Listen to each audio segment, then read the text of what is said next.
chatouille. Bonjour. Ça chatouille. Bonjour. Ça chatouille. Ça chatouille. Est-ce que je peux vous aider? Bonjour.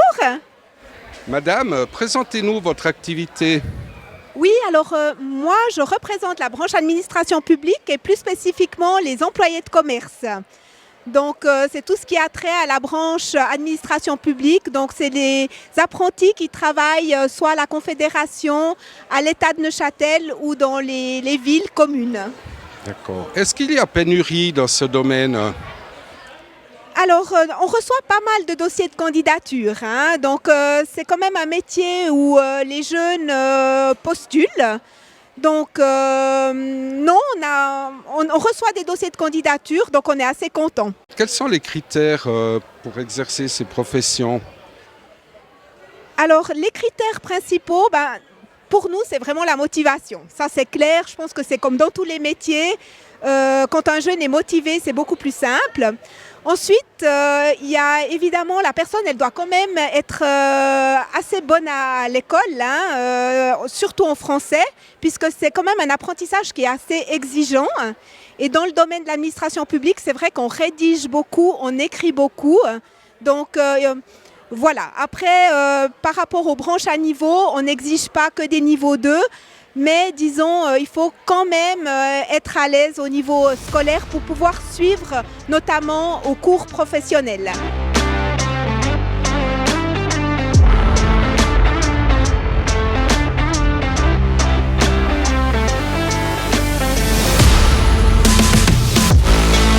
Présentez-nous votre métier, votre organisation. Très bien. Alors écoutez, moi je m'appelle Vasco Ramochelli, j'ai 19 ans maintenant. Je suis apprenti d'employé de commerce à l'État, donc au service des contributions pour ma 3e année en ce moment. D'accord. Donc c'est un travail qui me parle pas mal avec les chiffres, etc. Donc ça me plaît dans la totalité. Et puis oui, moi je m'occupe surtout des chiffres, des impôts à la source. Donc ça c'est pour les frontaliers, etc. D'accord. Surtout. Et puis jusqu'à maintenant, je peux dire que ça me plaît. D'accord, ça vous plaît, donc c'est très bien. Exactement. Vous pouvez passer à votre collègue le micro. Donc bonjour, moi c'est Noam Chereta et je suis employé de commerce à la commune de la ville de La Chaux-de-Fonds, donc au service d'incendie et des secours des montagnes neuchâteloises. J'ai eu travaillé un petit peu avec la tempête qui s'est passée à Chaux-de-Fonds, on m'a mis un petit peu dans l'organisme avec l'armée qui était aussi dans nos bureaux un peu compliqué. Je ne vais pas faire une grosse parenthèse dessus, mais on est surtout dans la facturation et surtout la comptabilité. Ce qui est bien aussi en employé de commerce, moi à la ville par exemple, c'est que chaque année on change de service et puis on a l'opportunité de voir plusieurs domaines et compétences. D'accord. Quels sont en fait les critères pour exercer cette profession? Alors je dirais qu'il faut quand même aimer les langues. Parce que c'est quand même assez difficile au niveau de l'école. Il faut se concentrer, savoir bien parler, ne pas être gêné, je dirais, et puis sourire et essayer de répondre au mieux à la population. Je peux juste rajouter le fait de ce qu'il a dit, être ouvert aux personnes, parce qu'employé de commerce, c'est pas seulement les impôts ou son travail à lui, c'est surtout aussi l'accueil de la clientèle, que ce soit téléphonique ou par guichet. Donc être très à l'aise, savoir les langues, c'est très important. Si c'est un étranger qui parle par exemple allemand, anglais, c'est toujours assez compliqué de communiquer. Donc moi je dirais que c'est un must en gros de savoir parler plusieurs langues, en effet. Tout à fait. Vous voyez faire ce métier toute votre vie? Alors écoutez, oui, c'est fort possible, hein, mais c'est sûr qu'il faut encore expérimenter plusieurs services pour savoir vraiment où est ma voie, mais c'est très possible en effet. Ouais.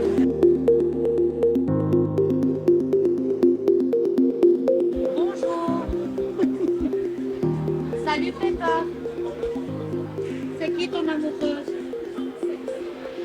On voit ici un petit peu les rôles qu'on a à donner. Donc on peut commencer par la première, c'est l'accueil aux clients. Donc bien savoir aussi gérer les clients en face de nous et gérer les classements de l'entreprise, savoir où les classeurs, c'est très important d'avoir un bon ordre. Si une fois on doit chercher un nouveau classeur, c'est notre métier de les ranger pour pouvoir les retrouver le plus facilement possible. Aussi aider les personnes de notre entourage, nos collègues, Et tout ce qui est comptabilité aussi, c'est en fait un domaine très varié où on apprend beaucoup de choses et je dirais pas qu'il y a beaucoup trop, c'est juste pour ce qu'on doit apprendre et c'est très intéressant. Ça simplifie notre vision de l'administration en fait aussi. Exactement, oui. Alors beaucoup de personnes quand on parle d'administration voient comment dire, fonctionnaires, personnes qui ne travaillent pas beaucoup. En réalité non, on est là pour la population, on est là pour venir en aide à la population. Et voilà, c'est très varié, mais c'est un chouette boulot. J'aime beaucoup la question. N'hésite pas à consulter le site Orientation CH. Tu y trouveras toutes les informations sur les métiers et les places d'apprentissage.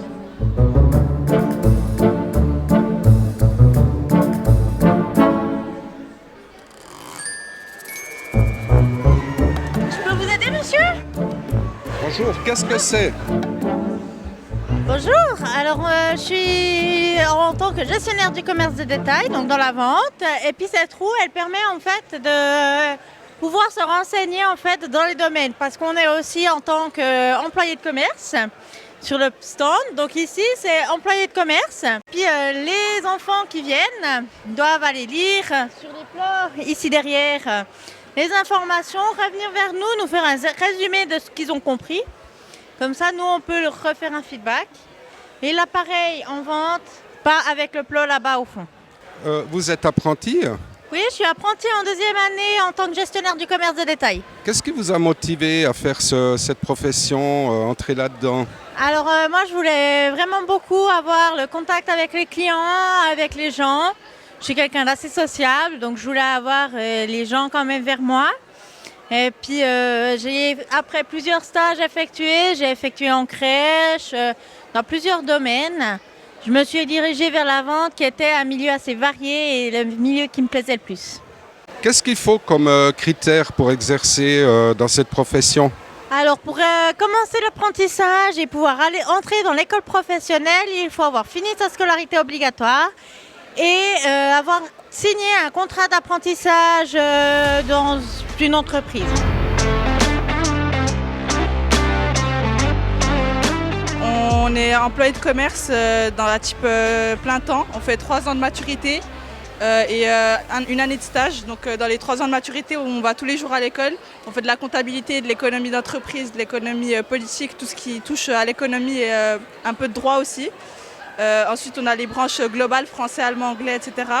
Et donc les branches fondamentales de la formation, c'est la comptabilité et l'économie. Donc c'est plus centré là-dessus. Et ensuite, donc une fois qu'on a fini les 3 ans de maturité, on obtient notre maturité et ensuite on peut faire une année de stage qui viendra compenser pour le CFC. Donc en une année de stage, on aura notre CFC et donc la formation 3+1, c'est maturité plus CFC, type économie élargie. Et il y a plusieurs formations différentes pour faire cette maturité. On peut la faire en dual aussi. Les cours plus la maturité, plus être employé dans une entreprise en même temps, ou bien faire le CFC, ou bien faire 3 ans de CFC plus une année de matu post qui viendra compléter pour la maturité. Voilà. Quels sont les critères en fait pour entrer là-dedans? Après l'école obligatoire, donc faut finir la scolarité obligatoire. Pour employé de commerce 3+1, donc notre formation, il faut avoir minimum 26 points pour donc les conditions d'entrée. Vous pensez exercer ce métier toute votre vie? Non, je pense pas. De toute façon, là, on est en train de faire plein temps, donc on n'est pas encore en entreprise. Donc on verra si l'entreprise nous plaît, mais pour l'instant, c'est pas très clair.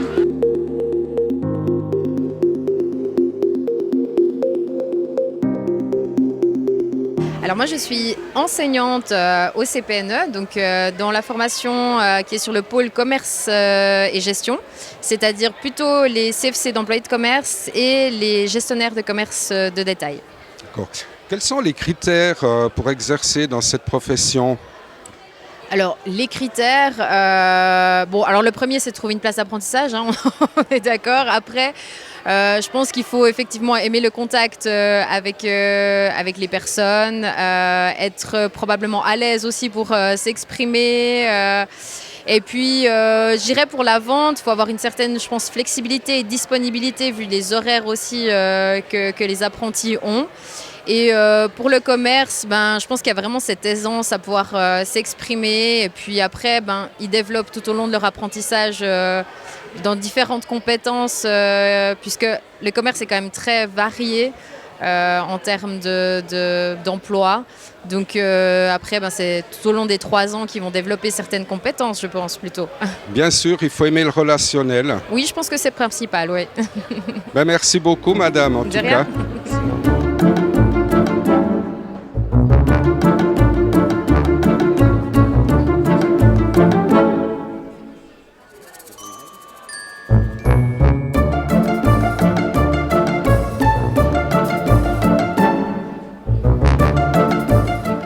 Bonjour, j'aimerais une coupe de cheveux en fait. Ah, ça va être assez compliqué là. Mais présentez-nous votre métier. Alors c'est un métier très créatif qui demande beaucoup d'habileté manuelle. Mais ça s'apprend, il n'y a pas besoin d'être... voilà. Même moi au début quand j'ai commencé mon apprentissage, j'étais quelqu'un de assez timide. Peut-être pour les brushings j'avais un peu de peine, mais ça s'apprend assez vite. Et il faut aussi avoir aimé être avec le client, beaucoup de créativité et voilà. Hein. Et vos motivations pour exercer ça, donc c'est du relationnel. Voilà, j'aime bien aussi tout ce qui est pas très routinier parce que c'est vrai que le matin on peut avoir un brushing, juste après une coupe homme, après une coloration, ça change toujours. Après, moi, ce qui m'a vraiment motivé, c'est que j'ai commencé par les coupes hommes, qui m'a un peu entré dans le métier. Et maintenant que je vois de plus en plus les hommes, ils commencent à faire des couleurs aussi, des colorations. Vous pensez exercer longtemps ce métier? L'objectif, c'est d'ouvrir un salon. Hein. Ça serait l'objectif premium. Après, on va voir, parce qu'en 3 ans, il peut se passer beaucoup de choses. Alors l'objectif final, ça serait d'ouvrir un salon.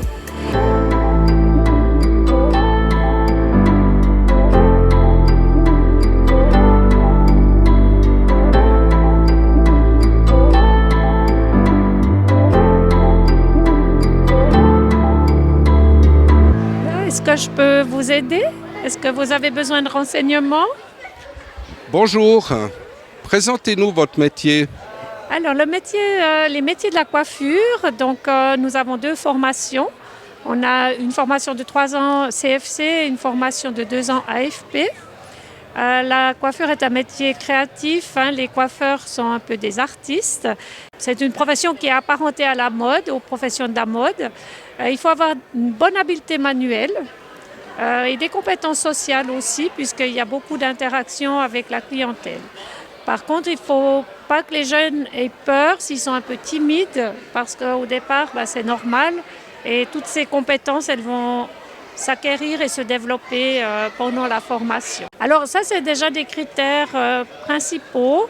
Après, bien sûr, c'est toutes des choses qui vont se développer. Hein. On peut avoir des rythmes différents, mais c'est quand même des critères principaux au départ. Oui. Le relationnel, la mode, ça attire. Voilà, la créativité, envie de créer des coiffures originales, etc. Oui.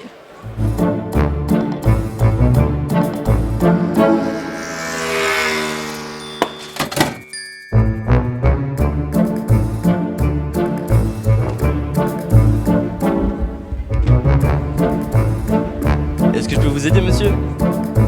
Bonjour, présentez-nous ce métier. Bonjour, alors ce métier, la poste, il est très vague. Il faut savoir que ça touche plein de secteurs. Ici, là, nous avons typiquement le métier de logisticien qui s'occupe du coup de la livraison de tous les colis. Ici, ça serait typiquement pour les lettres. Et du coup, je vous laisse volontiers essayer le magnifique jeu. Et il faut juste presser le klaxon. Vous êtes prêts? Alors commencez. Il faut partir, exactement.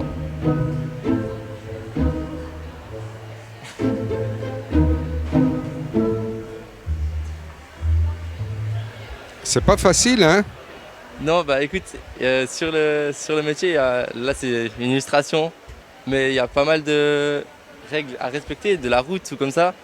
Il y a aussi le timing qui joue souvent en rôle, parce que du coup il faut souvent être dans les temps, avoir une certaine tournée à respecter vraiment dans les horaires, parce que typiquement il y a des horaires à respecter jusqu'à 9h. Ensuite il y a certains colis qui doivent être distribués avant 11h, etc. Donc il faut quand même avoir déjà un a priori de la tournée, savoir à quoi s'attendre et à distribuer justement dans les temps. D'accord. Ça vous plaît? Alors, personnellement, je ne suis pas exactement dans la distribution, moi je suis plus dans les bureaux.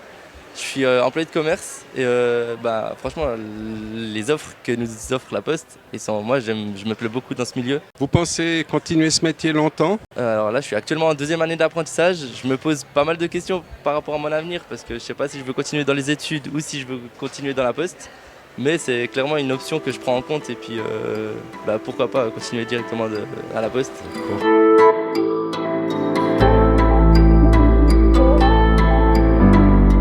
Présentez-nous votre métier. Alors moi je suis logisticien de distribution, ce qui consiste à livrer les colis et les lettres. Moi je suis au colis, je fais avec les grosses camionnettes jaunes, mais il y a aussi en DXP. Les DXP, ils livrent les facteurs, les lettres que vous recevez à la maison, courrier A, courrier B. Et moi je suis plus dans les colis où je livre ce que vous commandez sur Internet. On livre aussi le shop Migros et tout ça. Quelles sont vos motivations pour ce métier, d'avoir choisi ce métier? Alors moi j'ai choisi ce métier parce que j'aime bien la relation clientèle et aussi moi je suis quelqu'un qui aime bien me lever tôt et là je me lève tôt, je commence à 6h du matin et je finis tôt le boulot. À 15h de l'après-midi j'ai fini, j'ai tout mon après-midi de libre, je peux aller profiter du lac, de la piscine. Les horaires c'est vraiment ce qui me convient le mieux. C'est parfait. Donc c'est du relationnel en fait. Exactement, il y a les relations avec la clientèle. Quand on distribue le colis, on doit de toute façon quasiment tout le temps rencontrer les personnes, leur donner le colis et après s'ils ne sont pas là, là on les dépose, mais on voit beaucoup de monde. Et les critères pour exercer ce métier? Alors les critères, il faut déjà avoir 16 ans parce qu'il faut avoir le permis de scooter. Il faut avoir 18 ans si on va en colis parce que là c'est les grosses camionnettes jaunes, il faut avoir le permis de voiture. Et les critères c'est avoir une bonne condition physique je pense et réussir à se lever tôt parce qu'on commence très tôt. Il faut être du matin, quoi. Vous pensez exercer ce métier longtemps? Alors si j'ai la possibilité, oui, mais après la possibilité, moi j'aimerais bien, on va dire, grader à la Poste, être un des responsables, pourquoi pas être formateur des apprentis par la suite. Et après, on verra bien, si la Poste me donne la chance, pourquoi pas.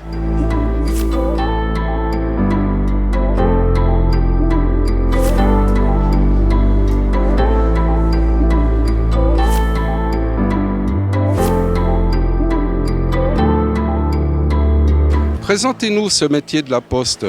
Alors à la Poste, on a plusieurs métiers, on a 19 métiers différents. Après sur le canton de Neuchâtel, on a plutôt le métier de la logistique, c'est on va dire les facteurs. Hein. On a les métiers du gestionnaire de commerce de détail, c'est les jeunes qui sont au guichet dans nos offices de poste. Et puis on a aussi des employés de commerce. D'accord. Quels sont les critères pour entrer dans ces métiers de la Poste? Alors pour faire une formation CFC, il faut avoir fini sa scolarité, avec un bon niveau scolaire, un niveau correct. Et puis pour les jeunes qui font un AFP, eux, on va plutôt regarder les absences, on ne va pas forcément regarder leurs notes scolaires ou les bulletins scolaires, parce que c'est souvent des jeunes qui ont un peu des difficultés, et puis on n'a pas envie forcément de les pénaliser à cause de ça. Mais il y a des ouvertures donc un peu pour tout le monde, tous les jeunes qui sont intéressés? Oui, pour tout le monde. Toutes les personnes qui sont intéressées par nos métiers peuvent postuler sans problème. C'est du relationnel, les motivations? Exactement. Beaucoup de motivation. Il faut avoir envie d'avoir du contact avec les gens, pas être trop timide, parce que forcément, c'est des métiers où on a beaucoup de contacts. Et puis, c'est le plus important. Ouais.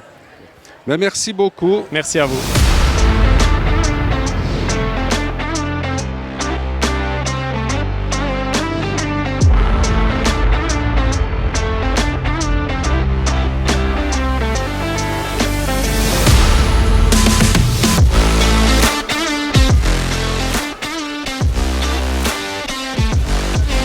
Bonjour monsieur, je peux vous aider? Présentez-nous ce métier de policier. Ah alors voilà, comme vous dites, on est là pour présenter notre métier. Le métier le plus intéressant qui soit. On est là pour finalement semer des graines chez les jeunes, dans leurs esprits, mais aussi pour leur rappeler finalement que d'abord ils doivent choisir un autre métier, parce que le métier de policier c'est un deuxième métier. Mais quels sont les critères pour être entré dans la police? Alors, pour entrer à l'école de police, il faut être titulaire d'un CFC ou d'une maturité, quelle qu'elle soit.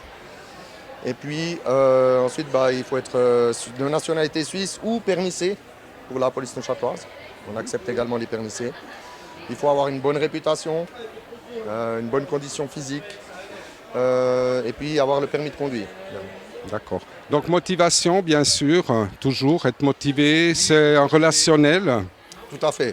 Être motivé surtout à finalement être au service de la population et puis à vivre un métier qui est quand même assez prenant au niveau du stress et physiquement. Est-ce qu'il y a pénurie dans la police?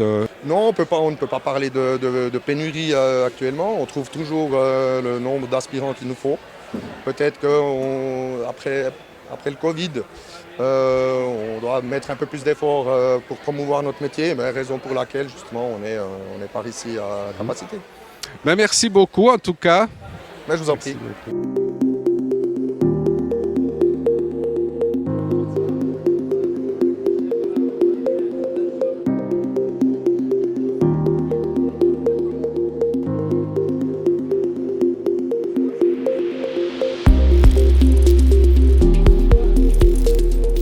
Présentez-nous la formation de policier. Alors c'est une formation qui donne à la fin un résultat, c'est le brevet fédéral de policier, qui est reconnu bien sûr en Suisse et potentiellement à l'international. Donc c'est une formation qui maintenant depuis 2 ans se fait sur 2 années. C'est une première année 100% à l'école de police, durant laquelle on a aussi 3 stages d'une semaine qui est le stage d'immersion au début, pour se rendre compte déjà rien que de ce que c'est de patrouiller, d'effectuer des tâches d'aide à la population, etc. C'est un stage où on est plus observateur qu'intervenant. Il se fait assez vite dans le début de l'année, en avril. Suite à ça, on a encore 4 semaines de stage en été où on voit les différentes entités de la police neuchâteloise, dans mon cas neuchâteloise, où on fait une semaine en police secours, une semaine en police de proximité, une semaine en police judiciaire et une semaine dans un petit poste, par exemple le Landron, Boudry, Cernier, etc. Pour se rendre compte aussi du travail dans les régions un peu moins denses en population.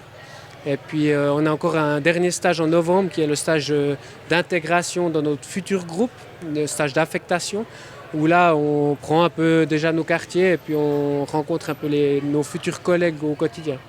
Et puis c'est une formation qui est basée sur le savoir général du policier. On sort en fait de cette année d'école policier généraliste.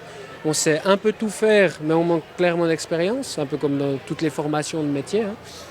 Et puis c'est une formation dans laquelle on va apprendre du self-défense, on va apprendre du droit pénal, on va apprendre beaucoup de psychologie policière, des façons de dialoguer, désamorcer des situations de crise, que ce soit finalement de violence physique ou verbale, ou on va dire de désescalader vraiment les situations critiques. Donc c'est vraiment une formation très complète, vraiment humaine, on va dire.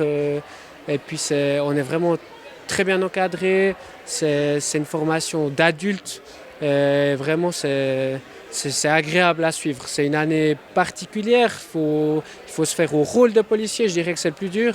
C'est pas tout entre guillemets se déguiser, mais c'est vraiment de s'imprégner du rôle.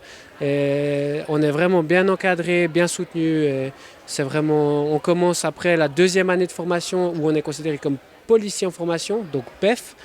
Où là on est déjà prêt à aller sur le terrain. On a une bonne caisse à outils, mais on se rend vite compte qu'on ne sait encore pas les utiliser. Et puis cette année de PEF, on est suivi par 2 coachs et un mentor. Et on travaille comme un gendarme normal sur le terrain. On est encadré, on est suivi. Et puis dans cette année de formation, on fait encore un travail, un portfolio, avec une réflexion sur le métier, sur nous-mêmes, sur notre vision avant, pendant la formation, après la formation, et les différentes interventions plus ou moins choquantes qu'on a eues dans l'année. Et ça, à la fin de la 2e année, donc l'année de PEF, on a un examen orale, donc la défense de notre portfolio, et une petite mise en situation avec une appréciation de problème où on doit en quelques minutes présenter comment on gérerait le problème. Et ça fait le dernier examen et ensuite on a fin de deuxième année, normalement le brevet fédéral. C'est une formation vraiment pleine de relationnel aussi, je pense, et mentale et physique. Oui, alors c'est vraiment, on peut le dire comme ça, ouais, c'est très complet. Le relationnel aussi, on va dire intra-école. On est quand même, finalement, on passe une année avec une équipe de personnes avec lesquelles on va passer plus de temps qu'avec notre famille ou notre conjointe ou copine. Donc c'est déjà, on va dire, intrascolaire, niveau relationnel, des fois rigolo ou compliqué. Après... durant cette année, par les stages et les actions qu'on va faire en dehors de l'école avec l'encadrement, que ce soit les instructeurs ou les collègues en stage, on apprend le relationnel de policier à citoyen et l'inverse. Donc c'est vraiment riche, ça apporte vraiment, je dirais, une dimension particulière au côté humain. Et puis après, le côté physique, on va dire, c'est l'école de police en soi n'est pas, je dirais, difficile niveau physique. Il n'y a pas de moment où on va être vraiment cassé et mis dans le rouge. Par contre, c'est une année quand même fatigante. De A à Z, on est quand même toujours un peu sous tension, toujours un peu dans le physique. Donc, je dirais c'est éprouvant sur l'année, mais c'est vraiment accessible. Et puis, de nouveau, on est bien suivi, bien soutenu. Les instructeurs ne sont pas là pour casser, mais vraiment pour aider et nous tirer à aller au bout. C'est très bien. Merci beaucoup pour tous ces renseignements. Avec plaisir.